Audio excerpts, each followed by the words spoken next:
پناہ مانگتا ہوں میں اللہ کی شیطان مردود سے، اللہ کے نام سے جو بڑا مہربان نہایت رحم فرمانے والا ہے۔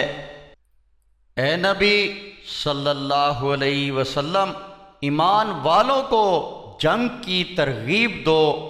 اگر تم میں 20 آدمی صبر کرنے والے ہوئے تو وہ 200 پر غالب ہوں گے، اور اگر تم میں 100 صابر ہوئے تو وہ 1000 کافروں پر غالب رہیں گے، کیونکہ وہ ناسمجھ لوگ ہیں۔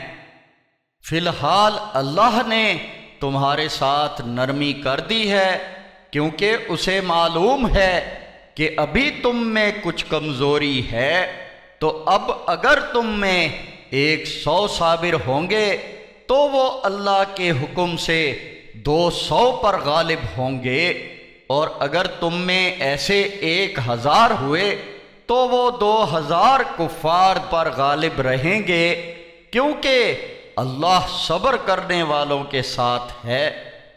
کسی نبی کے لیے یہ شایان شان نہیں کہ اس کے قبضے میں قیدی ہوں جب تک وہ زمین میں بھرپور کافروں کی خون ریزی کر کے دشمن کو زیر نہ کر دے۔ تم لوگ تو دنیاوی فوائد چاہتے ہو، جبکہ اللہ تمہارے لیے آخرت کی بھلائی چاہتا ہے، اور اللہ غالب رہنے والا کمال حکمت والا ہے۔ اگر پہلے ہی سے اللہ کی طرف سے لکھا ہوا نہ ہوتا تو جو کچھ تم لوگوں نے فدیے میں لیا اس کے بدلے تمہیں بڑی سزا ملتی۔